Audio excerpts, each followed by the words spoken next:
anataka kuninyonga. Jua anataka. Na yenyewe ukiangalia anataka, si ile ya utani ati hakuna, anataka. Mluya. Ni Mluya.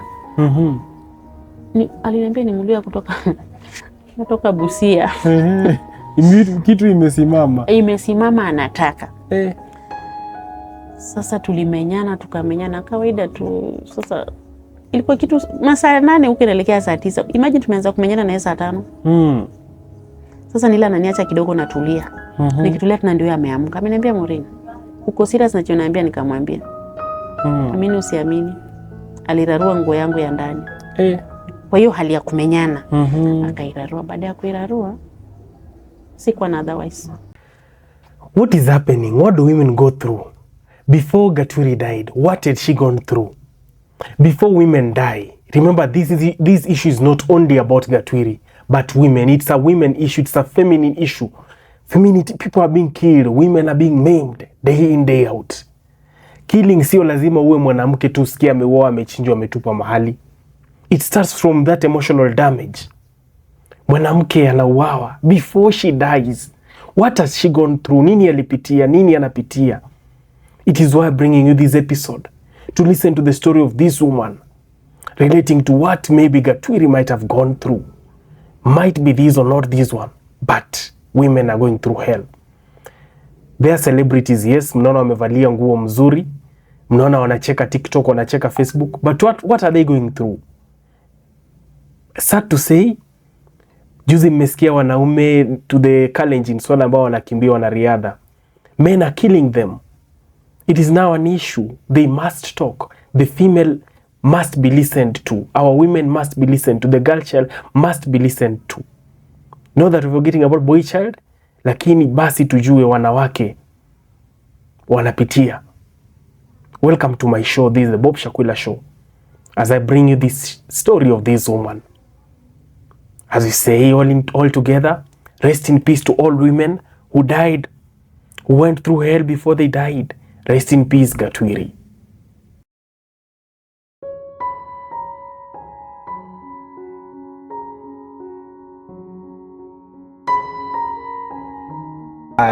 Karibu sana kwenye show. Ningependa tuanze story yako siku hii leo. Kwa majina ni nani? Kwa majina naitwa Maureen Atieno. Maureen Atieno. Yes. Maureen Atieno, ningependa ukuwe mwenye sauti. Na asante sana kwa utoa ujasiri ambao umechukua kuja leo kutueleza kisa cha maisha yako. Yes. Ningependa basi tuanze. Okay. Kwa watazamaji, hamjambo. Kwa majina naitwa Maureen Atieno.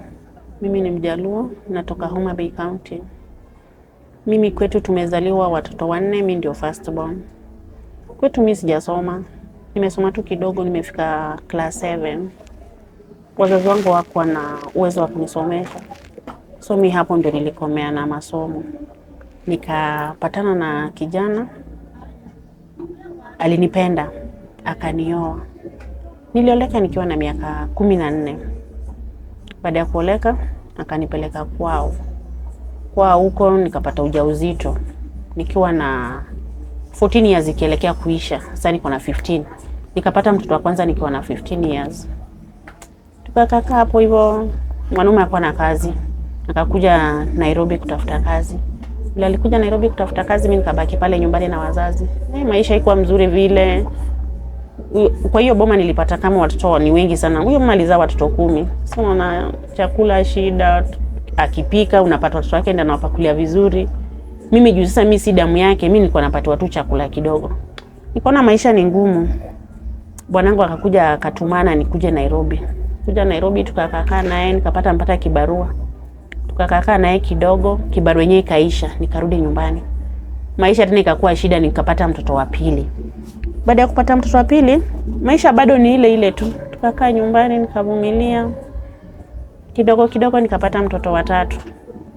So maisha ikuwa mzuri, nikarudi Nairobi. Kuja Nairobi nikapata bwanangu alikuwa anaishi Mathare. Vile nitoka nyumbani jua zile changamoto za pale nyumbani hakukuwa na usaidizi. Usaidizi ilikuwa nikitoka niende nilimie watu ndio tupate chakula. Na huku kwa mama unapata juu tuko wengi, hata akipika ile chakula tunapatiwa si ile ya kushiba, ni ile tu kidogo ya kushika tu tumbo. Sasa vile mzangu alikuja huku Nairobi akapata kazi, akaniambia nikuje. Kuniambia nikuje, mamake alikataa. Akaniambia nisikuje Nairobi, nitakuja kupatia kijana yake nini kibarua kigumu. Ni kwani alikuwa anasema hivi, unaona sasa pale nyumbani tuko wengi, huyu mzangu akipata pesa akituma, mama anasaidika kutoka hapo. Lakini unapata sasa mimi pale hivyo sikuwa nasaidika na watoto. Sasa unapata tukipika chakula yenyewe ni kingi, lakini kwetu sisi wenyewe ni wengi. Sasa unapata hatushibi. Sasa nikaamua nikakuja Nairobi. Vile nilikuja Nairobi, kufika bus station, mzangu akakuja akanipokea vizuri. Nikijua tunakuja wapi? Tunakuja Mathare. Sikujua kama huyu mzee wangu amepata mwanamke mwingine. Sasa hii kuja Mathare, hakuna kuja Mathare. Akaniambia umenipatia kibarua kigumu, tunaenda wapi? Tunaenda Kibera. Nikamwambia tunaendaje Kibera na nilikuacha kama unaishi Mathare? Akaniambia tunaenda Kibera. Tukaenda Kibera. Ajabu ni kwamba nilikuja na chakula zangu zenye nimebeba na kuja kukula. Hizo chakula mwanaume alikataa kuzichukua. Aliniambia hizo chakula zako zitabaki hapo kwa stage. Sina pesa za kuzibeba. Nikaacha chakula hapo kwa stage. Sasa mimi nikabaki tu na watu wangu wanne, country bus. Tukaenda Kibera. Kwenda Kibera kaniacha kwa kazini yake. Kunaacha kazini yake, nikamwambia kazini yake. Mimi nikitoka nyumbani nilijua nakuja kwangu. Sikujua kama tunakuja kwa kazini yangu hapa. Mimi nataka tu mwanaume akwambie vizuri, mbona amenileta huku? Mwanaume akaniambia nimempatia kibarua kigumu, hakuna vile tutaenda Mathare. Mathare hiyo nyumba ni ya wenyewe. Itabidi aenda tafute vile tunaweza kaa. Asitukacha mwanaume akakuja akaniacha kwa kazini yake. Kwa kazini yake hapo nikalala siku 2. Siku ya 3 anakuzungusha. Siku ya 3 mwanaume akakuja akanichukua na watoto. Sasa hizo niko na watoto 4. Kuja kunichukua na watoto, akaniambia tunaenda Kayole. Sisi ndio tumepanda gari tunakuja Kayole. Kuja Kayole, mwanaume alikuja akanichukulia nyumba hapa Kayole. Kunichukulia nyumba, hiyo nyumba iko na kila kitu. Hakuna kitu ya kujifunika, hakuna malazi, hakuna sufuria, hakuna jiko. Mwanaume akatuweka hapo kwa nyumba, akaenda akatutafutia ka blanketi na gunia 2 zenye zimeunganishwa. Tukakuja nikatandika, tukakaa na watoto hapo. Akaenda kanibaia unga moja. Kunibaia unga moja na sukuma ya mbao. Tukakaa hapo tukapika tukakula. Mwanaume vile alitoka juu alikuwa anafanya kazi usiku, vile alienda alimaliza siku 3. Baada ya kumaliza siku 3, sasa kama ile unga moja alininunulia, si nilipika mara 2. Ile sukuma ambao tulikula siku 2. Juu niliweka tu mchuzi sasa. Bora tu watu wampata kitu ya kufanya nini? Ya kukula. Tukakaa hapo hivyo. Hiyo siku ya 2 unga ikaisha. Sasa ikabidi nikaanza kunoa kwa majirani. Ili majirani wanisaidie watu. Huyu mtoto mdogo alikuwa baada ananyonya. Sasa kunoa kwa jirani nikawaelezea shida yangu. Sasa ilikuwa mtu akipika ndiye aniletee watoto chakula. Baada ya siku 3 mzee wangu akakuja. Nikamuuliza kwani kuliendaje? Vile ulienda kazi mbona hukurudi? Hapo mzee alianza kunichapa. Akaniambia, wewe utakuwa ukinisumbua. Ukitoka nyumbani haukuniambia unakuja. Na hata kama uliniambia unakuja, nilikuwa sijajipanga. Na ananiambia hivyo na kuna kazi. So baada ya kunichapa tukakaa tukatulia, nikaelezea majirani. Majirani wakamwambia, baba dadi, mbona unafanya hivi? Sasa mwenyewe anasema ati kazi anafanya alikosa nafasi. Huko kwa kazi mwenye ingefaa aende amtoe, hakuenda kumtoa juu alikuwa amefanya nini, alikuwa amesafiri. So ilibidi achukue siku 3 kazini. Kumbe ilikuwa ni uongo. Ilipata kama akona mwanamke mwingine hapa ndani ya Kayole, mahali panaitwa Soweto. Sasa mimi nikafanya nini? Tukakaa. Majirani akaniambia, Maureen, ndio amekwambia alikosa mtu wa kumbadilisha kazi. Nilifanya amechukua siku 3. Hebu sasa acha tumwachie leo, si ameenda kazi. Acha tuone kama kesho atarudi. Mwanaume vile alinda sasa tena akachukua another 1 week. Hakukuja. Sasa vile hakukuja hivyo nikamwambia majirani, sasa si mmeona. Nikiwaambia huyu bwanangu kuna tu vile ako. Sasa bahati mbaya ama bahati mzuri, jirani alikuwa amenichukua. Sasa jirani alikuwa anamosha vyombo. Jua ananisaidia watoto, sasa nikawa tuko urafiki na yeye. Sasa nikimosha vyombo, ananipatilia watoto chakula. Sasa siku moja akanichukua akaniambia, Maureen, hebu tuende soko. Soko ni hapa ndani ya Soweto Kayole. Ile kumpeleka soko, bahati mzuri nikapatana na mtu wa nyumbani. Huyu mtu wa nyumbani akaniambia, "Guy Maureen, na vile tumekuanga tukikutafuta vile tunaweza kukupata. Ulikuja Nairobi lini?" Nikamwambia mimi saizi tangu nitoke nyumbani, saizi niko na wiki 3. Akaniambia, "Bwanako tunajua mali yako. Bwanako akona mwanamke mwingine." Sasa vile aliniambia akona mwanamke mwingine, nikamuuliza na kwani anaishi wapi? Tunajua mpaka kwake. Wewe fanya hivi. Umekuja hapa kwa soko Nikamwambia niko na huyu jirani yangu, tumekuja kununua mboga, nimenitembeza hapa ndani. Akaniambia wewe utaenda kwa nyumba. Ikifika saa 1 urudi. ukisha kuja tutakupeleka wapi? Nitakupeleka kwake mahali anaishi. Si mimi nikarudi tu na huyu mama vile tulikuwa tumekuja na yeye soko, tukarudi na yeye kwa nyumba. Sasa nikawa ninafanya nini? Nafanya timing. Hiyo saa moja ikifika nikarudi hapo kwa stage. Nikachukua huyo. Tukaenda naye akanipeleka mpaka mahali mzee wangu wa ako. Kufika pale tulibisha mlango. Kubisha mlango tukaingia. Kwanza bisi kuingia, yeye ndiye aliingia. Kuingia akapata kama mzee wangu ako kifua tupu. Anafanya nini? Anakula ugali na omena. Naye kufika hapa akamuuliza tu, Walter, unaweza kaa hivi chini unakula ugali na omena ili hali ujui mahali bibi yako na watoto wako ama wanakula nini? Mzangu vile alisikia hivyo aliruka. Yeye kuruka akatoka nje. Ile kutoka nje sasa unajua anajaribu kumfumania afanye amshike. Alimshinda kwa nguvu juu alikuwa mtu age. Sasa akatoka mbio. Kutoka mbio alitoka hivyo na kifua tupu. Na wewe amekupita? Mimi amenipita hapa kwa mlango. Sasa unajua vile alinipita kwa mlango, mimi nikawa napiga kelele na ninalia. Na huyu mwanamke mwingine ako hapo? Huyo mwanamke mwingine si akapo kwa nyumba.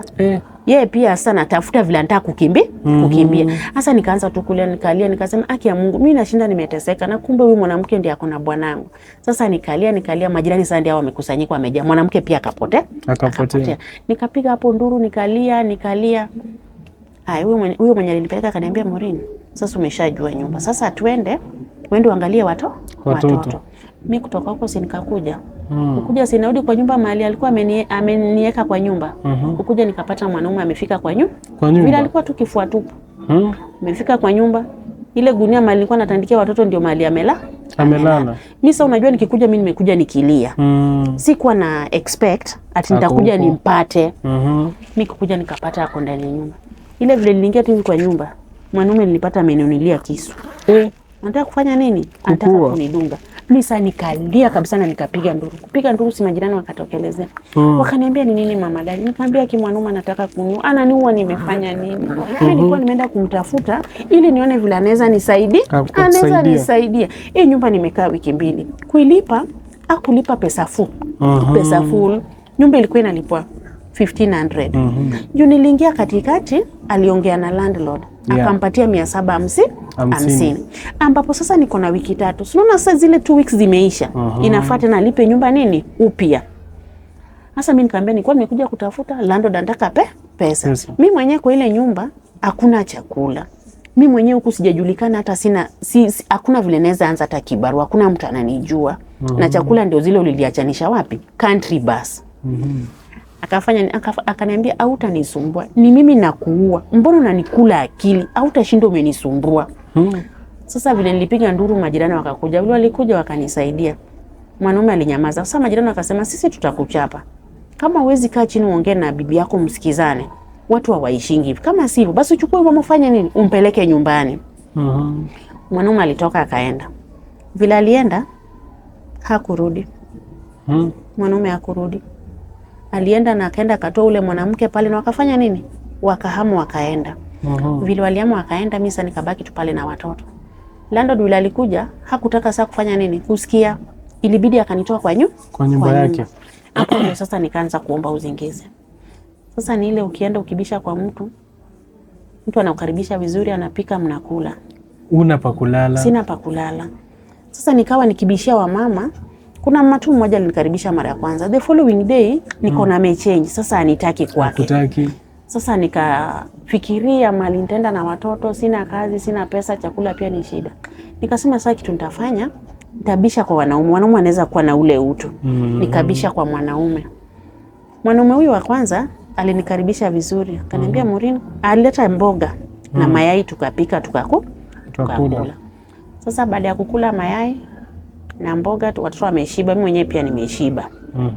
Nikaosha hizo vyombo. Kawaida tu vile unafanya usafi wa kwako. Sasa ikawa pale sasa tumesaidiwa. Sasa itabidi mimi pia nifanye usafi. Juu mtu ni muuni. Nikafanya usafi nikamaliza. Nikatandikia watoto. Kutandikia watoto, akaniambia Maureen, watoto watalala hapo. Lakini utafanya nini? Utapanda juu ya kitanda.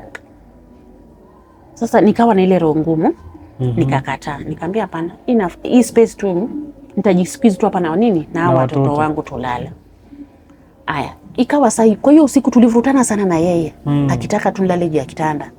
Tukavutana. Baadaye akaniacha nikalala. asubuhi vile alitoka akawa ana ile mood sasa vile alinikaribisha amechange, akaenda tu kazi. Sasa juu najua sina mali pa kwenda, sasa niko tu hapo. Akaniambia hapo kuna maziwa, akaniachia 50 bob, akaniambia utapanga watoto, nikamwambia sawa. Si akaenda kazi akarudi. Rudi jana akaniambia mmeshinda vizuri, nikamwambia lakini sana ile moral amenyamaza tu. Kafanya nini? Akaniambia Maureen, kwa leo niko na mgeni anakuja. So itabidi tumejipanga. Hiyo siku alirudi mapema. Nikamwambia ni sasa, nikaanza tena kufikiria nenda wapi? Nenda wapi? Kuna jirani mwingine hapo tena. Nikaongea naye nikaona huyu anaona ugumu. Mwanaume. Lakini alikuwa Mluya. Akaniambia haina shida but utalala tu. Wali pa kulala si shida, utalala tu. Nikamwambia ni sawa. Yeye pia akakuja hiyo siku akaleta nyama, nikapika vizuri na watoto tukakula. Baada ya kukula wacha ifike usiku. Sasa hizo sasa ni usiku. Kwanza tulipika chai tukakunywa na watoto na mkate. Akaniambia Maureen be free. Nikapika hiyo nyama na ugali tukakula. Baada ya kukula akaniambia tandikia watoto, nikatandika watoto wakalala. Akaniambia Maureen utapanda juu ya kitanda. Nikajaribu kumdanganya ati siko vizuri niko kwa period. Akaniambia ni ukweli uko kwa period? Nikamwambia niko kwa period. Akaniambia Maureen sidhani kama uko kwa period. Hata kama uko kwa period ninajua tu vile nitafanya. Nikamwambia niko kwa period na mimi niko kwa period. Yangu inatokanga mingi. So naona ile najaribu kujitetea. Nikamwambia natokanga mingi. Akaniambia Maureen hata kama inatoka mingi najua vile nitafanya. Niko na ugumu. Nikamwambia hapana, acha tu nilale. Si kama niko hapa si period itaisha. Ikisha basi. Sasa unajua ni ile hali ya kujitetea ili anihurumie asinifukuze nje. Haya tukakaa.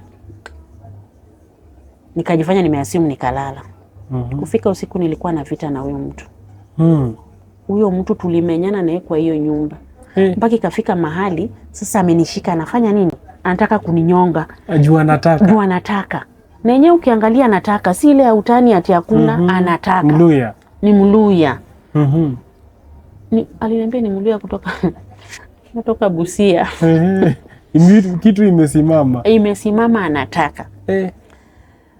Sasa tulimenyana tukamenyana kawaida tu. Sasa ilikuwa kitu masaa 8 huko inaelekea saa 9. Imagine tumeanza kumenyana na saa 5. Sasa nila ananiacha kidogo natulia. Nikitulia tena ndio ameamka. Ameniambia Maureen, uko serious na choniambia? Nikamwambia. Amini usiamini. Alirarua nguo yangu ya ndani. Kwa hiyo hali ya kumenyana. Akairarua. Baada ya kuirarua sikuwa na otherwise. Ikabidi. Akapita. So baada ya kupita ikakuwa ni hivyo. Asubuhi kafika kaniachia breakfast. Kaka tukakula breakfast, nikafulia watoto manguo. Sasa nilikaa hapo kitu like wiki 2. Kwa hiyo wiki 2 sasa alikuwa ananitumia ile vibaya. Unaona nilisa mtu anakutumia vibaya. Akikuja sasa usifikirie ati ni 1 ama ni 2. Lakini juu sasa sina otherwise. Sina mali pa kuenda. Sina kazi. Hakuna vile watoto watafanya nini? Watakula. Huku mali niko peke yangu. Ule mwanaume vile alienda na walihama. Sasa sijui mali amefanya nini? Mali yako. Sasa nikakaa hapo hivyo. Baada ya wiki 2 nilikuwa nimetoka tu kiasi na watoto. Kumbe huyu mtu pia alikuwa amenifanyia timing. Do you know vile nilitoka? Nikaacha watoto kama wako hapo nje wanacheza. Mama mwingine sasa tulikuwa tumeshika na yule rafiki akaniambia Maureen, baada ya kukaa hivi kuna mali naweza kupeleka kuanza kufanya nini? Kibarua. Sasa si nikaona huyu mama amenisaidia. Tukaenda naye kibarua. Vile nilirudi nilipata huyu Mluya amefanya nini? Amehama. Manguo zangu na za watoto wangu amefanya nini? Ameniacha kwa hiyo vacant room. Amehama kwa hiyo nyumba. Sasa vile nilipata amehama kwa hiyo nyumba, sasa maisha ikakuja kanikalia ngumu. Yes, nilifanya kibarua, nilikuwa na pesa kidogo. Sasa hiyo mama nilipeleka, tena ndio nikakuja nikakaa na yeye. Nikakaa na yeye kidogo hivi nikifanya kibarua. Baadaye nikashinda. Mzee wako hajawahi kutafuta baba ya watoto? Hakunitafuta. Aya, baada ya kitu kama miezi 2, nikasikia sasa amepatikana mahali huyo mzee wangu. Sasa nikamtafuta. Juu nilikuwa nampenda. Nikamtafuta. Kumtafuta nikampata. Nikamwelezea zile masaibu nimepitia. But unajua hii ya kulala na mtu hiyo singemwambia. Hata ningemwambia ndio sasa angezidi kunidump. Juu nilipitia hiyo hali juu ya ile shida, ndio watoto wangu wafanye nini? Wapate mahali pa kukula na mahali pa kulala. Sasa hiyo sikumwambia. Aya, tukarudiana. Akanichukulia nyumba mahali tu tena hapa tu ndani ya Soweto. Akanichukulia nyumba. Baada ya kunichukulia nyumba tukakaa. Sasa akawa amechange tu ile kidogo. Sikujua mahali pepo tena ilikuja ikamuingililia. Mimi mwenyewe nilikuja nikakuwa mgonjwa. Baada ya kukua mgonjwa nilikuja nikashika mimba ingine. Kushika hii mimba sikujua kama huyu mwanaume alikuwa na stress zake. Ile unaona kuanga mjamzito unapatanga mimba zingine zinataka chakula. Ile nataka chakula na hii chakula hakuna kwa nyumba. Sasa vile ametoka kazi yake ya usiku, vile ameingia kwa nyumba haongei, amenyamaza. Mimi nikaona ni kama ni kuasiuma na ni asiuma. Sasa mimi nikaenda kwa malazi nikamtingiza, nikamwambia baba dadi nasikia njaa. Mbona umeingia tu umenyamaza? Na unajua vizuri vile ulituacha usiku hakuna chakula. Nasikia njaa, watoto watakula nini? Yeye vile aliamka na kunipiga. Kitu alifanya alilipea tu teke. Vile alipea teke mimi nilienda nikaanguka kwa vyombo. Nilipata kama niko na mimba ya miezi 4 na nusu. Vile alinipiga teke mimi vile nilienda nikaanguka. Sikuamka. Ni watoto walikuja wakaniamsha. Na jirani akanibeba. Nikaekwa kwa pikipiki nikaletwa hospitali. Kunipeleka hospitali mimba ikafanya nini? Ikatoka. Vile nilitoka hivyo nikakaa huko siku 2 siku 3. Akakuja akanitoa. Baada ya akanitoa tukarudi kwa nyumba. Sasa hapo maisha afya yangu ilianza tu kudhoofika. Kumbe ile mimba vile ilitoka kuna vitu zilibaki ndani, ingefaa nioshwe tu tumbo na hii haikufanyika. Mimi vile nitolewa tu nilikuja nikakaa kwa nyumba. Sasa nikawa tu hii ni rangi yangu, mimi nakuanga black hivi. But sasa ngozi ilikuja ikatan nikakuwa brown na nikakonda kabisa. Katika hiyo hali nilikuja nikadhoofika kiafya mpaka ikafika mahali siwezi amka. Sasa mimi ni ule tu mtu amekaa. Nikitaka kuenda choo inabidi nimeshikwa. Kutoka hapa mpaka kwa ile mlango napumzika mara 3. Nitatoka hapa nifike hapa nisimame. Kama sikusoma nikae. Na ninapumua nile mwanaume alitoka akaniacha. It was 2019. Akatoka akaniacha. Akaenda. Hiyo nyumba tulikaa. Vile alitoka alienda. Kwanza hiyo usiku nikikumbuka, watoto wangu walipika nyama na ugali. Wakakula. Mimi juu nilikuwa mgonjwa, sikuwa nakula. Nilikuwa nakunywa tu maji moto na uji. Maji moto na uji. Sasa vile nilikuwa nakunywa maji moto na uji na nikapatiwa madawa zingine hapo nilikuwa na meza. Sasa hizo dawa nikimeza nikilala, nalala kabisa kama maiti, sijisikii tena. Sasa vile nililala, kumbe mwanaume alikuwa mpanga kutoka. Mzee wangu na mimi sijui. Hiyo siku alikuwa ameshinda akipanga tu manguo zake akisema hizi manguo zimekaa kwa sanduku sana, hii sanduku iko na mende. Kumbe huyo mtu ako na akili ya kutoka na mimi sina kopi. Huyo mwanaume akawa tu anapanga manguo zake. So unajua mimi sina kopi, kumbe alikuwa mpanga kutoka. Akapanga tu manguo akiniambia hizi manguo zangu Morini zimekulwa na mende sana, hizi zimekaa inafaa zinatolewa saa zingine zinaanikwa. Sasa mimi nikajua tu ni kawaida anazipanga. Kumbe mwanaume amepanga anatoka. Mimi vile nilikunywa hiyo uji yangu na nikakunywa maji yangu moto, si nikalala. Nikashtuka kitu 5. Nikapata mlango iko wazi na bag zake 2 amefanya nini? Amebeba. Nyumba iko tivu, ameacha mlango wazi. Mimi kuangalia nikapata nyumba imekuwa tofauti vile nyumba iko. Nikaamka nikaamsha watoto, nikamwambia watoto, baba yenu ni kama ameenda nyumbani ama ameenda kazi. Kuangalia watoto wakashtuka, watoto wakaniambia mama, baba ameenda. Sasa cha ajabu ni alienda na simu. Hakuna vile tunaweza communicate. Mimi mwenyewe niko chini. Sasa vile alienda tu hivyo, mimi nikabaki hapo na watoto. Na hiyo siku alienda ndiye alikuwa ameambia kiateka kuja achukue pesa ya nyumba.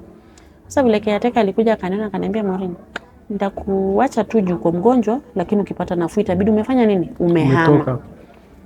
Hapo nilikuwa tu hivyo mgonjwa, watoto wakaenda wakafanya kazi ya uchokoro. Unaona kazi ya kuchemba. Watoto wangu sasa wakaingia kwa hizi plastic kuokota. Sasa wakawa wanapima hizi plastic ndio tunapata chakula. Nikapata mama mwingine Msamaria mama alikuja kuniona kama niko mgonjwa. Yeye ndiye aligaramika kunipeleka hospitali. Mpaka nikafanya nini? Nikapona. Vile nilipona na mimi pia sikuwa na kazi. Ikabidi nikafanya nini? Nikaingia kwa hiyo takataka. Kuokota takataka. Sasa tuko tunapima plastic, tunaokota. By the way imenisaidia kwa wakati ilinisaidia juu sikuwa na mbele wala nyuma. Sasa nikawa tunaziokota. Sasa wakati mwingine tukikosa Maisha ikakuwa tu ni hivyo, watoto waendi shule, nikipata wanaenda, nikikosa tuko kwa hizo nini? Kwa hizo plastic. Ikafika mahali tena nikakuja nikalemewa. Unaona hizi plastic ukienda na hujaizoea inapatianga mtu ugonjwa. Sasa mimi nikakuja nikajipata tu niko na hii kifua kujaa. Kifua sasa inajaa tu. Hiyo kifua inajaa tu, baridi pia ikaniingia. Jua hata mvua ikinyesha, sasa hizo ndio mnaweza pata vitu kama watu wamemwaga vitu mzuri. Vitu mzuri ni vitu kama chakula. Huko tulikuwa tunapata chakula huko ndani. Unaona mtu saa zingine chakula imekaa kwa fridge. Hiyo chakula anaona ni mbaya, lakini huku kwetu si tukipata inatusaidia. Sasa ikakuwa ni hivyo. Baadaye nikakuja nikashindwa tena kulipa rent. Nilikuja nikatolewa kwa nyumba. Baada ya kutolewa kwa nyumba, nikaenda nikalala na watoto wangu wa Kalabat. Hapo Kalabat nilala usiku moja. Ya pili nikakuja nikapatana na Masai mwingine. Kaniambia mama, nimeonanga ukilala hapa hivi na watoto. Shida ni nini? Nikamwambia nilikuwa naishi, nimefungiwa nyumba juu ya pesa ya nyumba sina. Akaniambia sio, ninaweza nikakuchukua niende niongee na huyo landlord wako. Nikamwambia ni sawa, ina shida. Sasa si nikatoka. Hapo ilikuwa saa 6 ya usiku sasa. Hapa tu Kayole, si hata mbali. Au Masai wako hapa kwa duka wakanichukua, wakaniambia kuja kae hapa na sisi watoto wafanye nini? Waote moto. Alafu tutakupeleka kwa hiyo landlord wako tuongee na yeye. Sikujua kama kumbe tena Masai tena wananitaka. Sasa nikaona tu wanaongea hiyo lugha yao na ninashikwa. Kumbe wanaongea lugha yao na ninashikwa. Sasa baadaye wakaniambia, "Unaitwa nani?" Nikasema naitwa Morena. Sasa walikuwa wanaita Morena. Masai. Morena. Hapa ni mzuri tu, hapo unalala. Wachukua hiyo Masai yao wakatandika. Sasa cha kunishangaza, nikaona mmoja ananishika na ananiambia, "Morin, lala hapa." Na nikamwambia na watoto, akaniambia watoto mali wamelala kando ya moto wako sawa. Nikamwambia si mliniambia tunaenda muende muongee na landlord. Akubali afanye nini? Anifungulie nyumba. Akaniambia ni masaa ingine, ngoja kwanza. Sasa hapa tena tukawa tunavurutana na nani? Na Masai. Au Masai walikuwa 5. Kwa Masai 5, kila mtu anataka akue namba ngapi? Namba 1 kulala na wewe. Nikakataa. Vile nilikataa, mmoja wao alikuja akasema hapana. Achane na huyu mama, kama amekataa, achane na yeye tumpeleke. Sasa nikaona huyu anakaa mzee ni mzuri, nikaona ananisaidia. Sikujua huyu kumbe pia ni mwingine. Ndio paka mzee. Sasa tumetoka na yeye tunakuja. Tukikaribia kabisa kufika kwa hiyo plot mali nilikuwa naishi, kulikuwa na kibanda ya mboga. Mlikuwa tu wawili. Tuko mimi na yeye na watoto. Sasa akaniambia, "Hii kibanda ni mzuri." Mimi ninafikia anasema hii kibanda ni mzuri ya biashara. Kumbe ananiambia hii kibanda ni mzuri, anataka tufanye nini? Tulale na yeye. Masai mzee. Sasa nikamwambia hapana. Hata mali tumefika, tushafika tu kwa plot. Sasa unakitoka kwa hii kibanda, ile gate ya light blue. Hapo ndio mali nilikuwa naishi ndani. Akaniambia hakuna shida, basi kuja kwanza tuongee hapo. Si nikasoma, unajua saa zile unataka usaidizi, inabidi umesikiza mtu. Ni usiku. Ni usiku na ni saa inaelekea saa 7. Sasa kumsongea karibu akaniambia, "Sasa hapa ni mzuri." Akaniambia hapa ni mzuri kwa biashara. Akaniambia hapana, hiyo mambo mengine. Nikasikia kwani sasa ni gani? Mimi sasa nikanyamaza. Akaniambia mambo mengine sasa wewe ni mtu kubwa. Wewe ni mtu kubwa, fanya hivyo kubwa. Sasa nikamwambia hapana Masai, twende tu uongee na nini? Sasa nikajaribu kumconvince, ati twende tu uongee na landlord. Kwa nyumba ni mzuri. Hapa nje hapana. Akakataa, yeye pia akakataa, akasema tu ni hapa. Mimi hapa sipite. Alisema yeye apite, mimi nilibaki hapo na watoto wangu tukalala kwa hiyo kibanda. Sasa baada ya kulala hapo kwa kibanda, kesho yake nikatoka.